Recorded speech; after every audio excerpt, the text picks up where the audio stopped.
Are you looking for more out of your life? Do you need ideas on how to start new businesses and how to move forward in your own personal life? Well, guess what? You have come to the right radio show. At You Can Overcome Anything podcast show, you will learn and hear from many people from all walks of life who are sharing their challenges, their stories, the habits, and the mind shifts they had to overcome to become who they are today. On top, you will get a chance to connect and see how you can overcome anything by networking and learning about your next move through this radio show. I present to you our great speakers at You Can Overcome Anything podcast show with your host, Cesar Espino.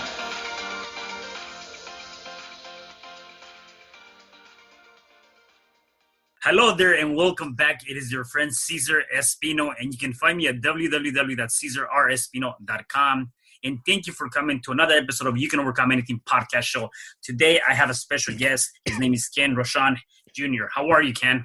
I'm doing very well, Cesar. How are you? I'm doing wonderful. Cannot wait to have this interview today. So, you had to wait. You had to wait a little while for this. I did a little bit, about a week or so, but it's all good. So before we get started, let me give the listeners and viewers a little bit of your background so they can get to know you. So Ken is a Renaissance man, humanitarian, and an accomplished serial entrepreneur. Establishes success with the Umbrella Syndicate, Perfect Publishing, and Absolute Entertainment. He is a social proof celebrity event photographer, international keynote speaker, and published author of 26 plus books. He is the co-founder of the nonprofit organization that Keep Smiling Movement, and previous honoree as the America's most influential business connector and entrepreneur of the year. He has traveled to 103 countries. His favorite place to be is with his son, K3, the light of his life. Ken, who lost his mother to Alzheimer's complications, desires to live a life of purpose where he leaves a legacy of love for his son to model. That is amazing.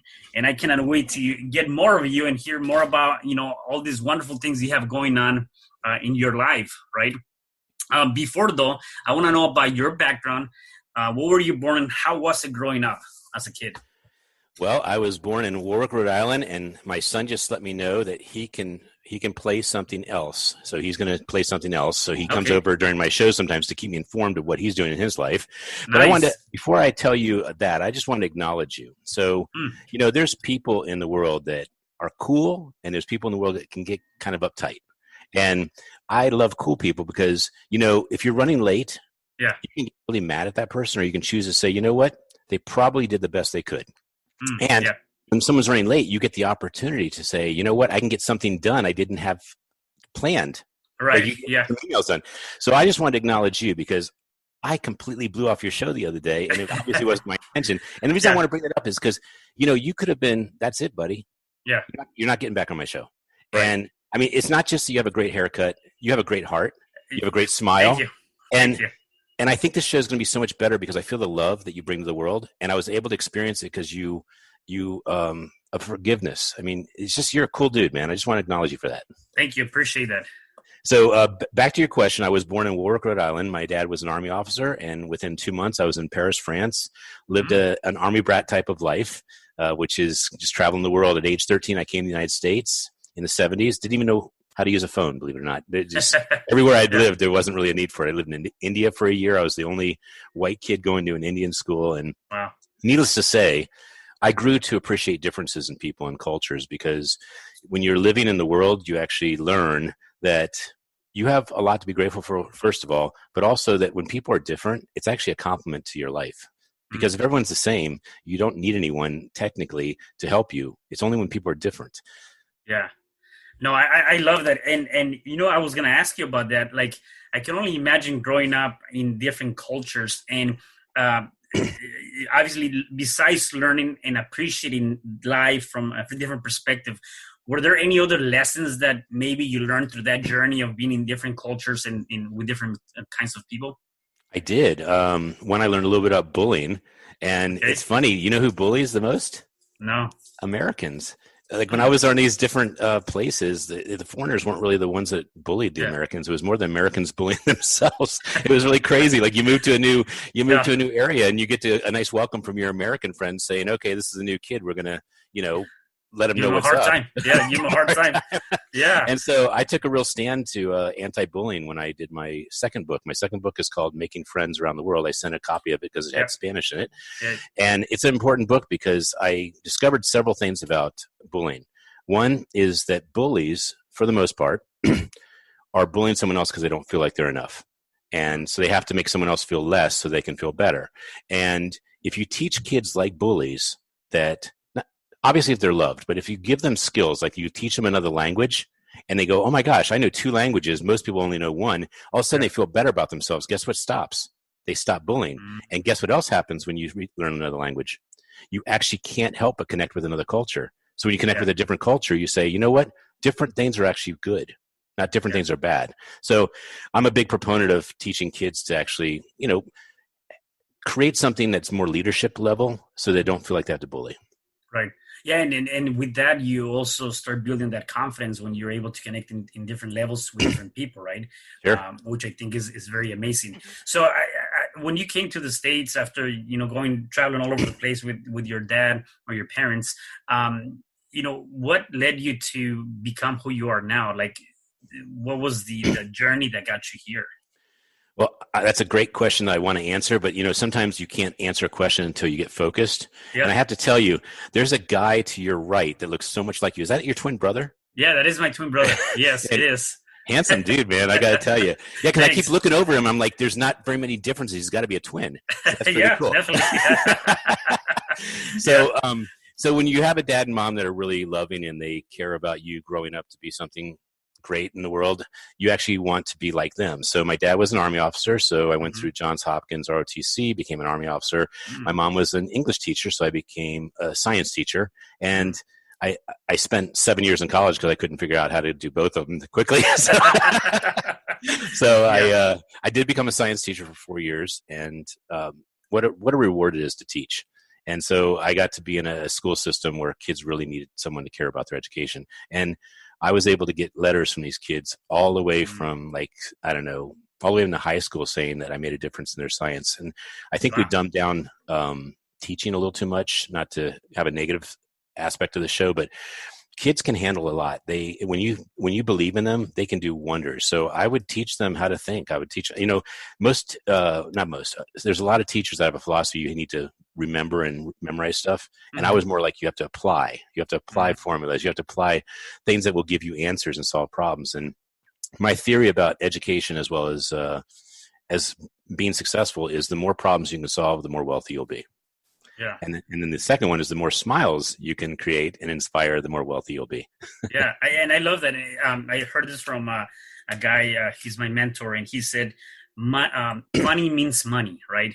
And you're kind of going back to that. So when you learn to enjoy, you learn to laugh, you enjoy to just smile, you attract so many different things, into your life. And a lot of times it's not just about the money aspect.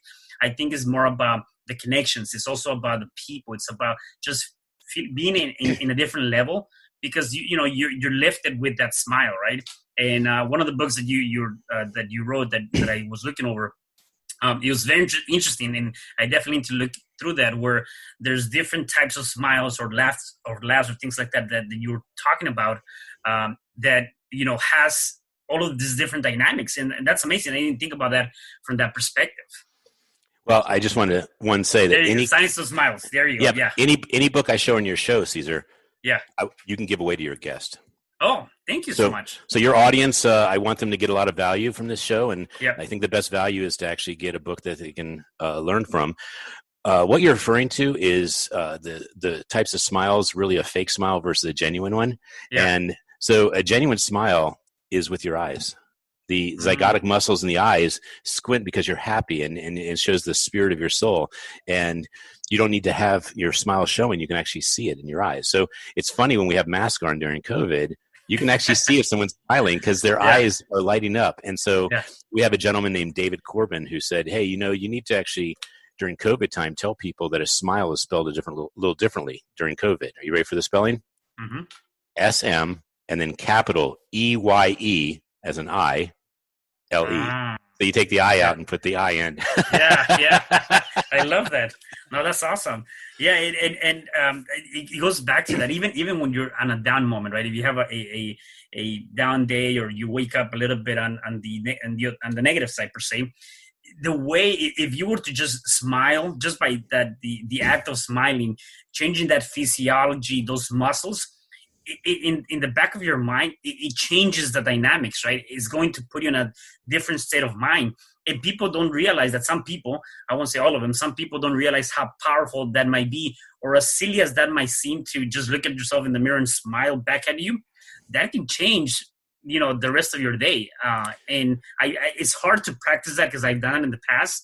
And when I first started doing it, it was very hard. Now that I do it more often, it's like I stand up. I want to put a nice firm upper body, look at myself in the mirror and just smile, right? And then just go about it that way. Well, I'd like to say, first of all, you did such a great job with that. You could write a book just on that little piece there, I'm telling you. But inside my book, I have a little different way to explain that. And because the Science of Smiles is a little bit of research. This is my very first research book. And so out of the first 26, the 26th was my first research book.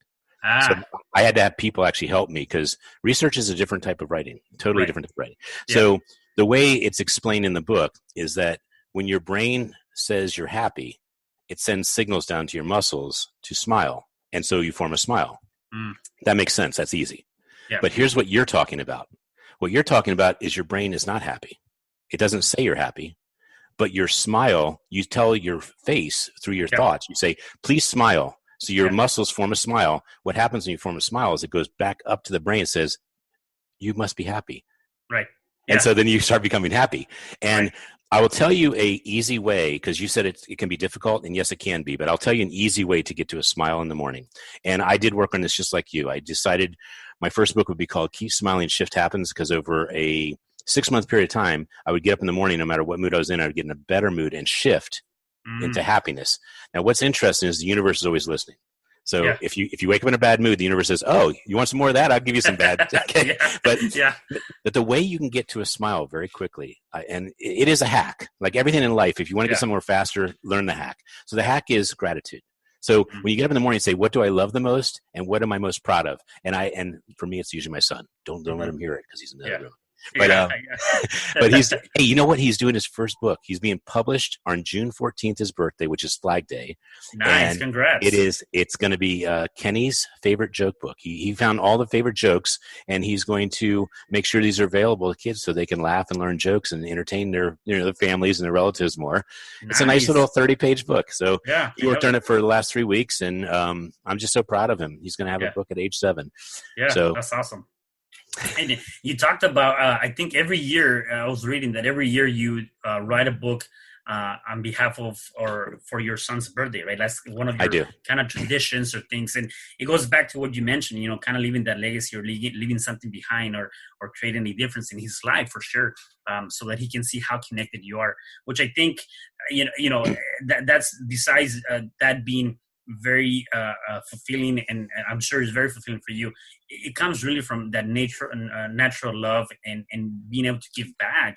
And again, when when you're gone from this place, you have something to leave behind. And I can kind of relate to that in a different aspect.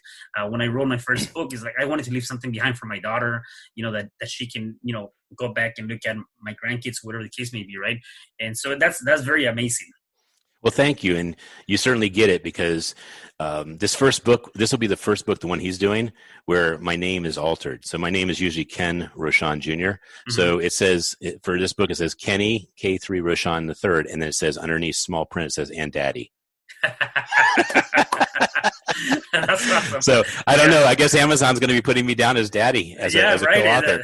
There you go. So if you want to, you can go and search for Daddy and see what comes up. Right, it'll be that book for sure. Well, I want to actually share something about this philosophy I have, because writing a book to my son, there's 2 aspects to it. So one aspect is I had a child rather late in life. It wasn't my design, but that's what happened. So I met my wife. We had a little hard time having a child. And when we finally had a child, I'm like, holy heck, I may not live 30 years. I may not live 20. I don't know how many years. So I said, he may not know me when I do pass if I'm not planning on passing. So I'm going to start downloading my heart and my mind. So every single time I write a book, I say, there's usually some part of the book that says, hey, if I'm not here, these words are to share with you my wisdom, but also tell you how much I love you. Wow. So every single book has something in there about that. Yeah. And the reason I'm sharing this is I want to encourage and inspire your listeners that when you leave, there's so many secrets you take with you. And the secrets of how much you love the person or what you had to go through to take care of the person and how much they meant to you, they go bye-bye. And it's sad because it's in your heart. It was never not in your heart. The problem is it was never just taken from your heart and turned into communication. Because my son, I only have to do this right here, Cesar, and he says, I love you too. Because he says, you say it a million times. I said, well, I'll tell you what, Kenny, so I don't know, say it so many times. I'll sometimes just point and then he'll go, I love you too, Daddy. So, but writing one book for the people you love, and let's say you print one copy, that will be probably the most important book they could receive in their entire world, entire life. So it doesn't take a lot to do a book. And, I'm happy to always help people create a legacy for their kids. And some of the things I've done, if you, I don't have them handy, but I'll just say that I'll send them to you. I think I sent some of them to you. You can send them to your audience. And if they want to do books, I'm happy to help them. Yeah, definitely. No, that's awesome. In terms of the other thing you were talking about, education, I want to tap into that because I think that there's different forms of education. And sometimes, people say, well, I'm not, college is not for me. And then they kind of just throw that whole idea out of the door, right? I believe that there are different types of education. And one of them, you obviously are doing really good, which is writing books, educating people through your books, through your writing, being able to get more knowledge out into the world and being able to empower people in that manner. What is your belief when it comes down to, obviously, a former teacher, your belief on education, whether it's traditional or non-traditional? Well, I think there are so many intelligences, and you have to actually hone most of them. I think street intelligence is probably, and social intelligence are the two most important, because if you get along with people and you know how to work with people, I think magic happens all the time. I mean, I've met some extremely successful people, considerably more successful than me, that tell me they left school when they were third grade or second grade or fourth grade, whatever. And I think they can command the English language to enough to get the job done, but they're not scholars. And I think that if you don't have money, be careful about taking student loans, because there's a lot of evidence that you are probably getting in debt and you may not actually have a life you love. So choose the type of education that actually serves you and serves the planet and creates some type of purpose or passion for you. So there's things called community colleges. I'm a big advocate. I went to 4 community colleges. I took 13 languages in one of them. These are post-college. I went back, and so I wasn't happy with my grades to be a science teacher, so I went back and took a lot of science classes and got A's in them, and so I was more proficient in teaching chemistry and physics. And school's expensive. Yeah. It can be. And so if you're not prepared to pay the money for it, I just think you should go to community colleges and continue to learn. There's lots of ways to learn. As you know, there's books. But I think having a degree is an accomplishment, and I think it's worth going for, but you don't have to have it with an Ivy League or some place that maybe puts you in massive debt. Yeah. One of my opinions that changed throughout my journey is that I have a master's in business administration, so I'm a big advocate when it comes down to education and definitely promote that 100%. The only one shift that I had in my own personal life is that that now I see things a little bit different. If I'm gonna go back to school to get a degree, because I always often see people misconstrue the meaning of that. They're like, I got to go back to school, get a degree so I can get a good job and get more money and get more pay, right? And that was kind of my mentality. I mean, really, the reason why I went through all that journey is like I wanted to get a degree so I can get a better job in corporate America and get more money. Yet I realize now that if I go back to school, I don't want to be able to have the attachment of me getting that degree that equates to more money or a better job. Now, if I go back to school, I want to go back to school as a self-accomplishment, something that I feel good about, something that I appreciate. And it's really that. It comes down to that, because then from there, I think more things open up instead of thinking about, I wanted for, again, more money or a better job. And that's one thing that changed, at least my philosophy and my idea going through my own journey, right? Well, likewise. And there's so many studies about how many people do what they studied, and it's very few. I mean, it's a deplorable number, like 20%. Yeah. And so they get this great degree and they said, you know what, I'm not happy. I did medical illustration for 5 years in college. in my very final year, 6th year, I was like, this is so boring. I don't want to do it. So I stopped. I stopped cold turkey. I said, now I got to go back and get an education degree so I can teach. Oh yeah, that's awesome. Yeah, wow. So tell me about the nonprofit movement. How did that come about? How did you get involved with the Keep Smiling movement? Well, as you had mentioned earlier, losing my mom in 2008, I was a caregiver for 3 years, and I had an entertainment company that was flourishing. It was successful, but it was a workaholic lifestyle, materialistic lifestyle. It was a very ego-centric lifestyle. Me, right? And and I kept thinking, and I was never happy, but I was enjoying life. Let's just put it that way. But I was never really happy, because being happy means you have you are actually creating something good in the world. I think that makes you the happiest. So when I was a caregiver, it jolted me that the hero of your life can be taken. And my mom was my biggest fan. She always said, whenever I thought, I want to do this, she goes, you can do it. You can do it. And she had a quote that I just absolutely would love to share about a great way of living life is, there's always faults with people because there's no one that's perfect. So she always said, find the good in people. Look for the good in people and you always find it. Look for the good in people, you always find it. Because if you look for the bad, it's just like when you wake up in the morning, if you're in a bad mood, guess what the universe says? Let me give you some more bad. So if you look for the good in people, and I can tell you do that, Cesar. And so that's exactly what you get. You get the good out of people. Yeah. And so she taught me that at a very young age, like 12 years old. And I've applied it my entire life, and it's made a big difference. But after that, I thought God was going to help me. I said, God, my mom just died. Tell me what I'm supposed to do with my life now. I'm going to give up DJing. I'm going to give up, being a workaholic. I want a purpose-driven life. Can you tell me what to do? And he didn't tell me. I couldn't believe it. I was like, this is like the real deal. I'm really giving my life to Christ and to God. Please tell me.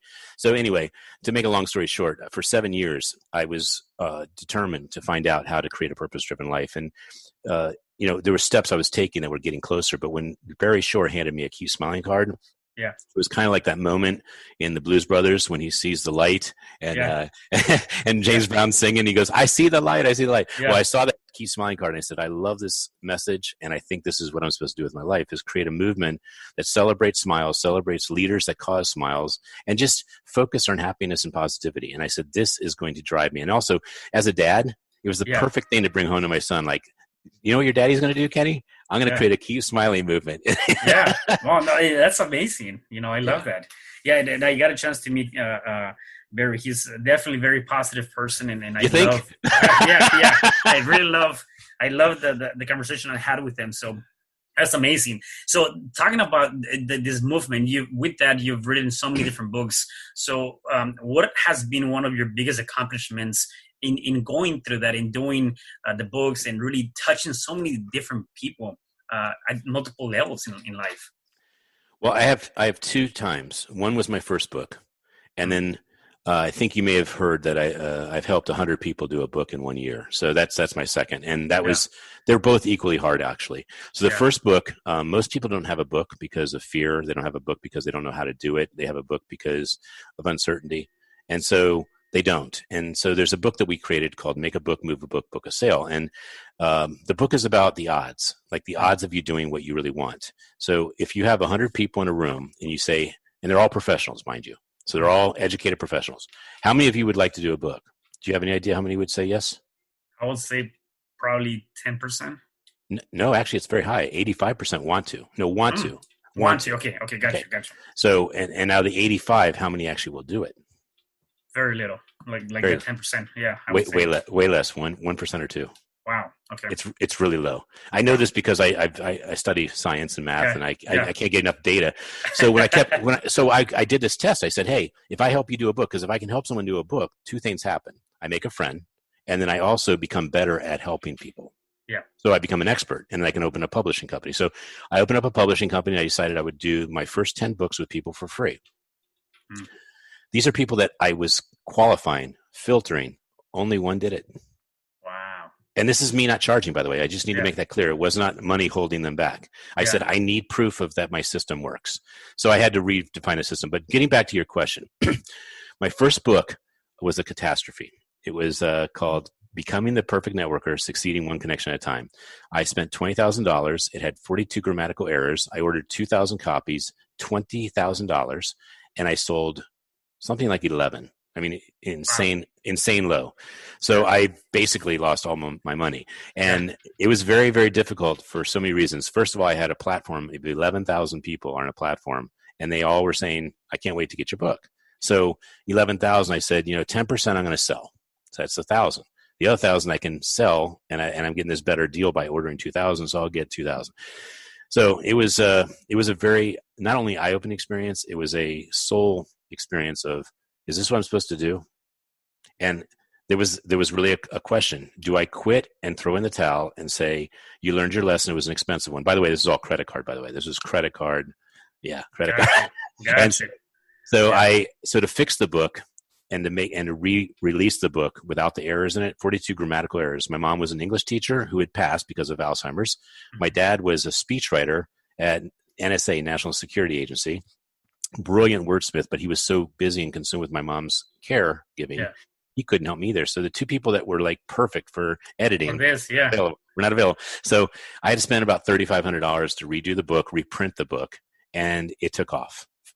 Fortunately, but it was because of marketing. It was because really becoming committed to a plan. And I'll just share that most people that do a book, unfortunately, their books don't do too well because they don't have a marketing plan. Right. And since you've done a book, you'll relate to this a lot. Yeah. Bringing a book in the world is like bringing a child in the world. If you don't feed the book and you don't feed the child, they're going to die. So most people bring a book in the world and they go, check, I did it. Yay. Let me see how many sales come in, and almost none come in. Yeah. So don't do a book to get rich, but do a book to make an impact in the world. And if you market it and you're committed to it like you're committed to a child, you will actually be very successful with your book, period. I love that. And that's actually a good point. Don't make a book to make money, to make a difference. Do with that. And I think that's really with anything, right? It comes down to whatever you do, whatever the industry you're in, or the people that are listening to this is going to come down to that. You have to be passionate and do it for that, not for the money. And one thing that I can relate to that when you were talking about why people don't write a book, I myself were faced with that, where I was, I had all this self-sabotaging ideas or thoughts, and saying the fear, right? The fear of who's going to read your book. You're not a writer. You don't like to read. Like all these things were coming into mind. And I'm like, but I don't like to read. The last time I read was in high school, and I only did because my English teacher made me read a book for that class. And I'm like, let alone don't like to read. I'm not a writer. Who's going to read it? And so all these things came to mind. And that's the fear that can stop anybody from doing anything, not just a book, anything in life. And for me, I ended up saying, you know what, let me change the frame of this. Let me do it differently. And at that point I said, you know what, I'm not writing this book, going back to your point, to make money. I'm writing this book because I want to make a difference on somebody's life, one person, if that's all it takes. Number two, I'm writing it because I want to leave something behind for my daughter. And when I changed that frame, the negative thoughts were disappearing. And then I started writing, and now I feel like I'm happy that I wrote the book. And as I mentioned to you earlier, now I have it in Spanish too, because I want to be able to get to more people and that make that impact. So again, don't let fear take away the opportunity. That's what I tell people. Make sure you just don't let fear take away the opportunity, for sure, And you're going to be an author with our Keep Smiling book. Yeah, definitely.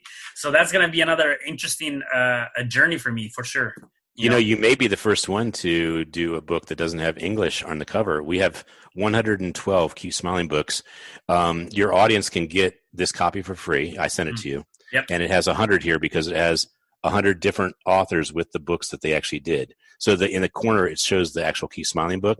And I think I said this already, but this is my favorite, the bald one. You did. Yeah. Yeah. Because all the bald people that are, I don't know if anyone in your audience has this great haircut, but I mean, that's right. It's the best haircut. It is. People that are bald, they are bold and they are beautiful, man. Yeah. Oh yeah. Like when I saw my haircut, I was like, there's no excuse for you not to write a book. Right. Yeah, exactly. I did this about a year ago, and I said, let me just go with this new look, and I love it.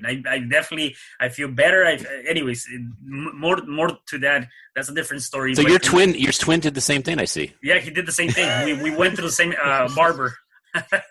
So yeah, no, definitely. Now let's talk about so we talked about what inspired you to write the books.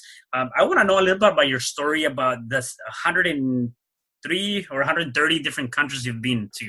103, yeah. Yeah.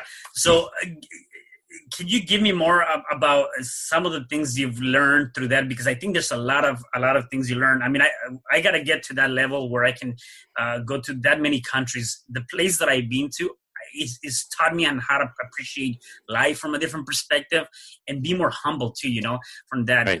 What is your experience? Well, first of all, if you want to get to more countries, I'd like to visit how I came up with this crazy idea. So when I was 39, I made a decision. Hey, here you are 39. You haven't been to any country since you were a kid.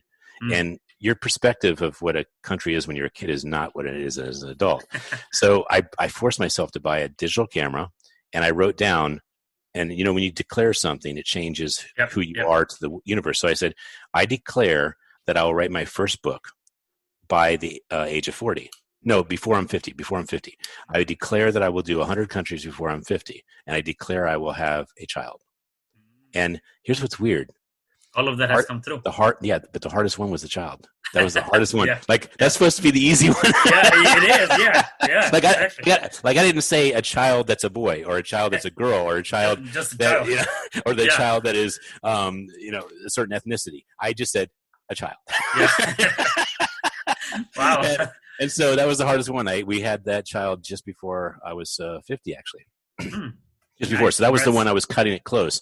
And at 9 years, 6 months, I finished my 100th country. So I'd like to give you the hack, because I'm a big hack person, on how to get to 100 countries. So what you do is you have 100 countries, let's say you want to get to. That's called a centurion, someone that's been to 100.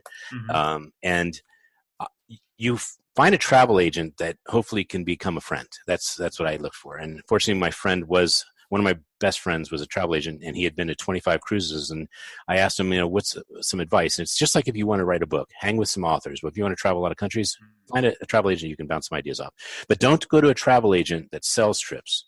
Go to a travel agent that goes on trips. Like, there's a big distinction there, because one will tell you the experience and how to do it right. The other one will just sell you what is the best deal. So they will tell you how to save money. So for instance, I only had to come up with $500, nothing crazy, down as a deposit. And I had 1 year to come up with, let's say, $3,000 more.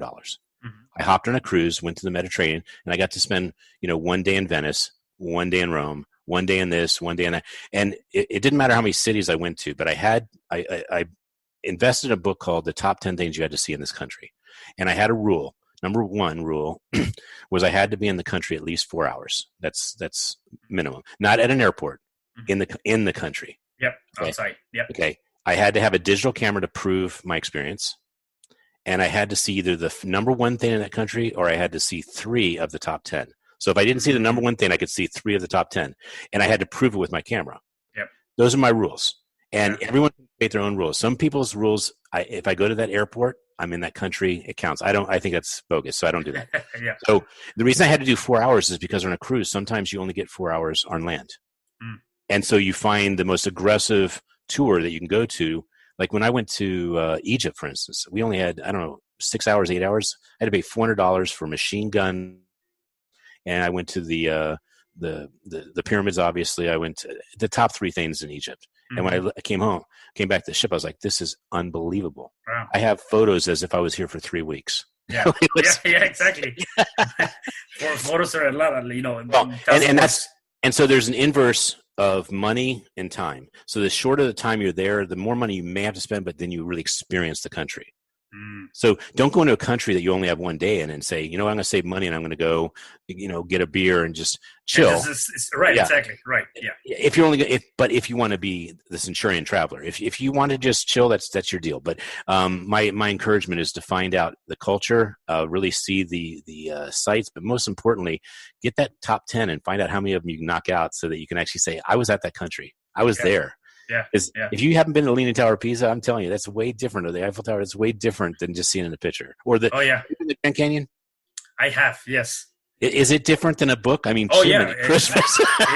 definitely it is. Definitely it is. Yeah, and but that's one of my journeys that I want to do is get to as many countries as I can. So I was in Europe 4 years ago, and my Facebook reminded me of the place that I've been to and where I went to, and I remember having a dinner at the Eiffel Tower, and so there's those moments that wow, like that wow factor. So wasn't that kind of a pinch yourself moment to be in the Eiffel Tower having dinner? That is crazy. Yeah, no, it's definitely awesome, and again, you learn to know more about other cultures and just appreciate and just see what really the world's all about, right? It's not just this one little place that we think and we're enclosed. I mean, we got to be able to. I think you got to be able to enjoy as much as you can while you're in this journey called life. And you gotta just take your vehicle, your body, and do things that are great, for yourself. So, can I give you 3 more little short hacks? Real short hacks. So, number 1 is when you go into a country and you're by yourself, make sure you're doing your social proof. Make sure you're reading the reviews of a travel agent, because a travel agent that gets tons of 5-star reviews, they're probably super honest. They want them. They want to earn them. So, no matter what you're paying them, they're going to make sure they earn that 5-star reviews. That's one. Number 2 is whenever you go into a country, look at the borders around it and see if it's feasible to hire a taxi, which, believe it or not, the taxis are typically extremely safe in most countries. Africa is an exception and South America is an exception, but in most other countries, it's extremely safe. And it doesn't take too much to read the person and see that you're in good hands. But I've gone into Eastern Bloc countries with taxi drivers and been totally fine. They just want to make their money and take care of you. So, but if you're near another country, you can hop over and spend, like I said, 4 hours and experience that country and boom, check off. And yet it cost you maybe $200 more, $300 more, and you saw a whole other country. So that's kind of a cool one. And then the other one about the travel agent is when you ask a travel agent, hey, if you can tack a day or two before and attack a day or two after before I come back from my cruise, should I go? Where can I knock out another country? What can I do that will? And by the way, the good news about those 2 things is you don't have flight stress. Because when you fly in the day before and your flight gets canceled, you miss your whole cruise. So if you go a couple days early, you're going to avoid that. And we're talking an extra $400, maybe $800 to $1,000, but it's nothing so crazy. But I was able to see Lisbon. I was able to see some really amazing countries because I had those 2 days on both sides deal, which is really a fun thing. Yeah. That's one of the things that I did when I went to Europe. I did 3 days before doing a cruise in Rome. And I got to explore all over Rome, for 2-3 days. It was pretty awesome. And then after my cruise, I ended up in Spain, and then I head down to France. And so I had a couple of days, before and after, and it was just awesome, right? You get to explore more from that aspect. So definitely that's something that I love. So I got to pick your brain more down the line for that. Well, there's one more thing I'd like to say is when you're traveling that far, obviously there's a time zone. Yeah. And so if you go a couple days early and you don't feel like you have energy, at least you get to sleep a day before you go on the cruise instead of yeah, you do exactly. Or I'm in the West Coast, so it takes a good 10 hours to go from here, 10 to 11 hours to go from here to Rome. So you can sleep on the plane too. Right. Well, I don't know how to sleep on planes. There's something wrong with my genes. I'm serious. If I'm sitting, I can't sleep. But last thing I'll just share, because of the waste of money, is always make sure your passport will get you where you want to go. Because if you get blocked, you can actually have your whole messed up. My wife was going to Europe, and she didn't have one of her passports, and so they found out a day before we couldn't go. We didn't have insurance either, which was really a double hit. So making sure your passport. And there was one last thing: when you get to a new country, pay whatever it needs to be eating food that's American and authorized food. Because if you get sick before a cruise, you don't get to go on the cruise either. You have to be well. So just spend the extra money, go to the Marriott, whatever. You can do whatever after the cruise, but you can not before that. Yeah. That's going to take you to the different countries. So you want to be on that cruise. Yeah, don't experiment like those Food Network people do, because you might end up getting pretty sick. No, definitely. So, Ken, I have a couple more questions for you before I let you go. Don't let me go. No, don't ever let me go. I won. So with everything going on, I'm curious to know, how do you define success? I define it as being happy. That's simple. And I think that abundance is happiness, and happiness is abundance. If you look at a person on the street who's homeless and he's happy, he's abundant. Yeah. Yeah. So I teach my son to be grateful, and I can't wait to take him traveling because, as you said before, you learn there are definitely different lives to live. Yeah, definitely. I love that. And then if people wanted to know more about your book or how they can be part of that, where can they find you or how can they connect with you? They go to your website. No, yes, and we'll have all that information for sure. But there's a new group called it's Facebook.com, The Keep Smiling Ambassadors, and we are giving away tons of books during National Keep Smiling Week. And by the way, we want to honor you on International Keep Smiling Week, which is in October, as one of our books that's in a different language, and it'll be subtitled in English. But I'm so excited you may be the first person to wake the world up with Siga Sonriendo. Siga Sonriendo. Yes. Love it.